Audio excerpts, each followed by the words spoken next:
예, 오늘 우리 열왕기하 19장 말씀으로 은혜를 나누겠습니다. 히스기야 왕, 참으로 하나님 보시기에 귀하고 아름다운 그런 모습을 보입니다. 역대 왕들이 섬기던 또 물리치지 못했던 우상 모두 다 이제 파괴하고 쓸어내고 성전을 청소하고 또 하나님 앞에 드리는 예배 곧 희생 제사를 회복하였습니다. 자, 그러면 이런 히스기야가 다스리는 나라는 어때야 마땅하며 당연합니까? 나라가 안정되고 외세의 침략이 없으며 또 혹시 침략하더라도 능히 물리칠 수 있는 그런 나라가 되어야 할 것인데 그렇지 않습니다. 아람 나라에서 침공하였습니다. 침공하여서 입에 담지 못할 그런 희롱과 또 욕설과 위협으로 히스기야를 능욕하였습니다. 이는 히스기야를 능욕하는 것이 아니라 하나님을 무시하고 하나님을 능욕하는 것이죠. 여기서 우리가 참으로 생각해야 될 것이 무엇이냐 하면 히스기야의 입장에서 지금 아람의 왕의 신하가 랍사게가 들어와서 예루살렘에서 그렇게 이제 참담한 소리로 참담한 말로 이스라엘을 희롱하는 이 소리를 들을 때에 히스기야는 이것을 어떻게 들어야 하겠습니까? 저 소리는 내게 하는 소리다. 저 소리는 지금 우리 유대를 향하여 하는 소리다. 이렇게 하면 그 모든 이겨야 될 힘과 책임이 누구에게 있습니까? 히스기야에게 있게 됩니다. 소위 우리 경상도 말로 랍사게가 그렇게 떠들거나 말거나 히스기야는 절대로 여기에 예달아서 안 됩니다. 여기에 현혹되어서는 안 됩니다. 왜요? 이건 나를 향하여 욕하는 것이 아니라 누구를 향하여 욕하는 것입니까? 하나님을 향하여 하는 겁니다. 하나님을 향하여 대항하는 겁니다. 그리고 히스기야는 하나님 뒤에 숨어 있으면 됩니다. 이거를 히스기야가 듣고 흥분합니다. 반응합니다. 놀랍니다. 겁을 내고 있습니다. 이건 누가 좋아하는 거겠습니까? 바로 아람 왕이 좋아하는 겁니다. 아람 왕이 노린 겁니다. 사단이 좋아합니다. 사단이 노린 겁니다. 그 비난하고 욕하는 걸 내게 하는 것이라고 하면 이제 싸움은 누구와 누구의 싸움이 되는 겁니까? 아람 왕과 히스기야의 싸움이 되어버리는 겁니다. 그러면은 누가 힘이 들까요? 당연히 히스기야가 힘이 되는 거죠. 히스기야가 고생을 해야 되는 겁니다. 그의 백성이 고생해야 되는 겁니다. 왜요? 누구의 싸움이 되었기 때문에 그렇습니까? 아람 왕과 히스기야의 싸움이 되기 때문에 그렇습니다. 야곱이 이제 형이 받아야 할 장자의 축복을 가로챘지요. 이는 야곱도 그렇게 생각했고 또 야곱의 어머니도 그렇게 생각했고 이삭은 또 모르겠습니다. 왜냐하면 속아서 그렇게 했으니까.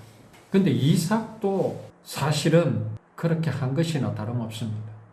그런 야곱이 바다나람으로 도망했지요. 왜 했습니까? 형의 분노를 보고 겁이 나서 도망간 겁니다. 자, 이제 바다나람에서 야곱은 살 수 있습니까? 아닙니다. 거기서 살 수 없습니다. 야곱은 언약을 믿고 언약을 받은 사람이잖아요. 그래서 야곱은 어디로 돌아와야 합니까? 가나안 땅으로 돌아와야 합니다. 자기가 태어난 곳, 자기가 온 그곳으로 돌아가야 합니다. 이게 인생의 모습입니다. 인생은요, 선택할 여지도 없고 선택할 자격도 없습니다. 한 번 나고 죽는 것은 정하신 것인데 누가 정하셨습니까? 하나님께서 정하셨기 때문에 이건 사람 마음대로 할 수 없습니다. 반드시 돌아가야 합니다. 돌아가야 하는데 모든 사람의 마음에는 어떤 것이 있습니까? 그것에 대한 두려움이 있습니다. 왜요? 그게 죽음이라는 것이기 때문에 그렇습니다. 죽음을 또 왜 두려워합니까? 그 후에는 심판이 있기 때문에 그렇습니다. 죽으면 모르지 누가 아느냐, 어디로 가는지 누가 아느냐, 죽음 이후에는 아무것도 없다. 그게 두려운 겁니다. 그게 두려운 겁니다. 그게 심판입니다. 이거 분명히 알아야 합니다. 지옥이란 게 뭐겠습니까? 사단이 받아야 할 형벌, 사단의 뒤를 따르는 자들이 받아야 할 형벌이 뭡니까? 모른다는 겁니다. 죽음 이후에 모른다는 것.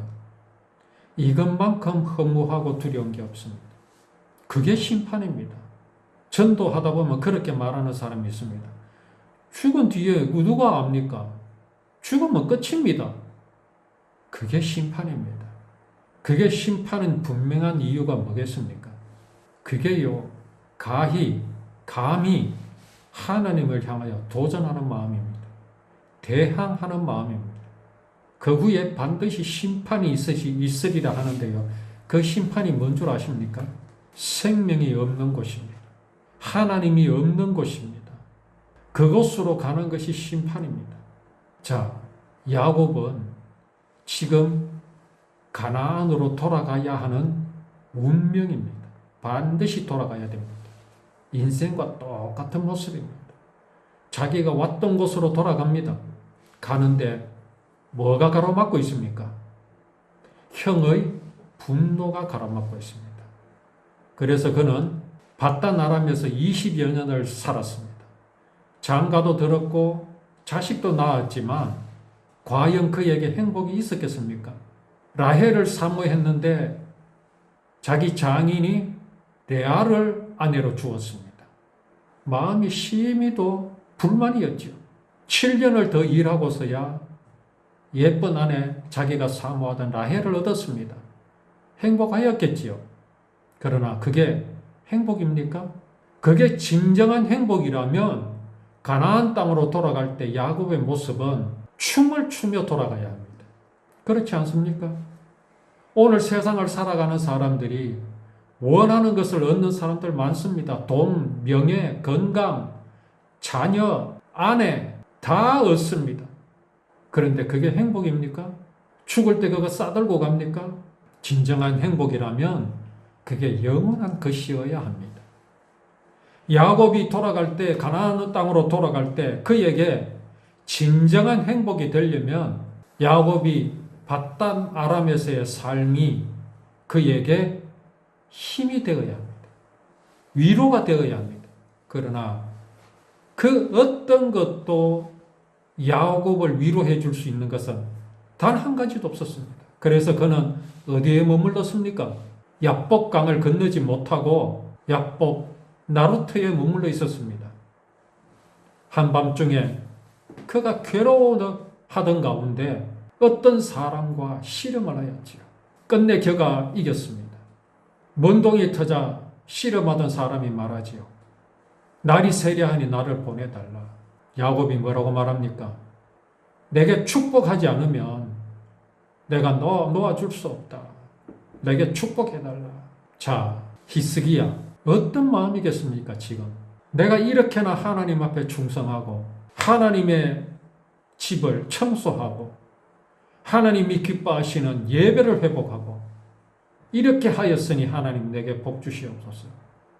그런데 어떤 결과가 지금 히스기야에게 다가왔습니까? 전혀 상상도 하지 못할 그런 일이 지금 히스기야 앞에 닥치고 있습니다.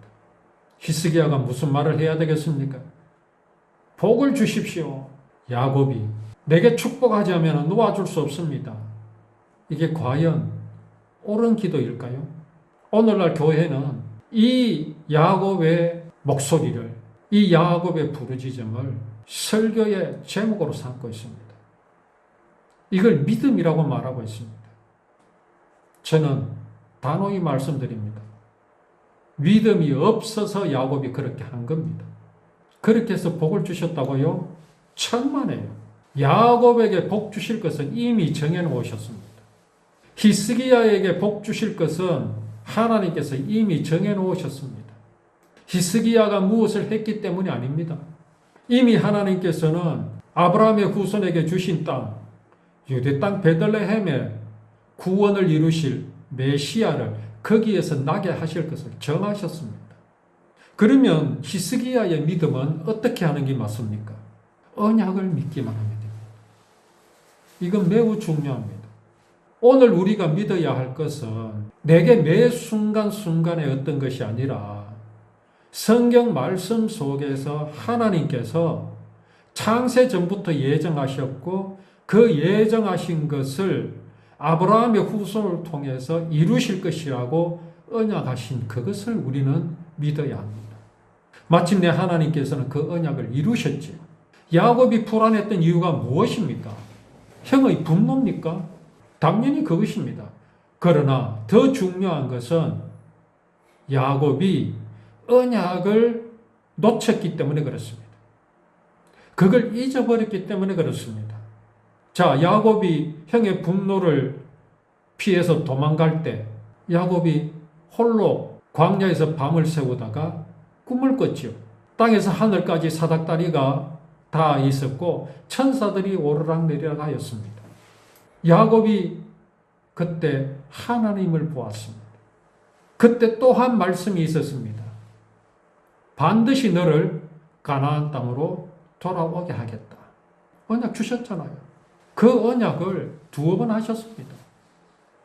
그러면 야곱이 왜 약복 나루터에서 그 강을 건너지 못하고 거기 남았을까요? 그리고 왜 어떤 사람, 곧 천사와 씨름하였을까요? 그는 왜 복을 주지 않으면 내가 놓아줄 수 없다고 그렇게 소리를 질렀을까요? 그게 믿음입니까? 아닙니다. 믿음이 없기 때문에 일어난 일들입니다. 히스기야에게 중요한 것은 무엇이겠습니까? 그가 조상들이 섬겼던 우상을 버리고 하나님의 집을 청소하고 예배를 회복한 이유가 무엇입니까? 언약을 믿었기 때문에 일어난 현상입니다. 그렇게 믿었는데 히스기야에게 닥친 일이 뭡니까? 아람의 침공 아닙니까? 이 침공이 닥치자 히스기야가 어떻게 됩니까? 야곱이 어떻게 되었습니까? 똑같은 사람이기에 똑같은 현상들이 히스기야에게도 있었습니다. 두려워했습니다. 무서워했습니다. 이사야를 만날 이유가 있습니까? 없지요. 믿음이 있다면 두려워할 이유가 없잖아요. 그러면 우리가 이런 히스기야를 비난할 수 있습니까? 이런 히스기야의 모습이 내게도 있다는 사실을 우리는 잊어서는 안 됩니다.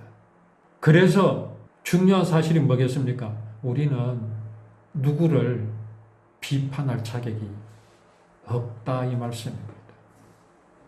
나는 믿음이 좋다고 누구에게 자랑할 그런 처지가 되지 못합니다. 중요한 것은 이러함에도 불구하고 이런 히스기야, 이러한 야곱임에도 불구하고 하나님께서는 당신께서 언약하신 그것을 절대로 변개하지 않으시는 하나님이시다 라는 사실을 우리는 분명히 붙잡아야 합니다. 우리는요, 붙잡아야 할 것을 붙잡아야 합니다. 내 마음, 내가 믿었던 그 믿음 아닙니다. 내가 기뻐하였던 그 감정 그것도 아닙니다. 그건요 다 사라집니다. 내가 기뻐하였다면 무엇 때문에 기뻐하였습니까? 하나님 사랑 아닙니까? 하나님의 구원 아닙니까? 그것만 우리는 붙잡고 기억하여야 할 것입니다. 그것을 히스기야에게 도움을 준 사람이 이사야 선지자입니다. 그래서 이사야 선지자가 중요합니다. 여기에서 이사야는 무엇을 가리키겠습니까? 바로 말씀입니다. 하나님의 말씀. 두려워하는 이사야에게 용기를 주고 믿음을 주는 사람, 말씀이 바로 이사야 선지자에게 있었다라는 것이 얼마나 다행한 일이냐. 우리가 열왕기서를 계속 봐왔지만 그 북쪽 이스라엘에 선지자가 있지 않았습니까? 사무엘이 있었고 또 엘리야가 있었고 엘리사가 있었습니다. 그럼에도 불구하고 그들은 그 훌륭한 말씀, 믿음의 말씀을 그들은 붙잡지 않았습니다. 그러나 이 유대 땅에 하나님께서 히스기야를 보내셨습니다. 그의 옆에 하나님은 이사야를 주셨습니다. 히스기야가 아람 왕의 부하 랍사게가 하는 그 참남한 말을 듣고 슬퍼하며 굵은 베옷을 입었습니다. 슬픔의 표현입니다. 죽었다는 표현입니다. 이런 히스기야가 누구를 찾았습니까? 이사야 선지자입니다. 이제 오후에 우리 이사야 선지자가 전하는 말씀을 통해서 히스기야가 정말 믿음의 히스기야가 되는 모습을 이제 또 말씀 나누겠습니다.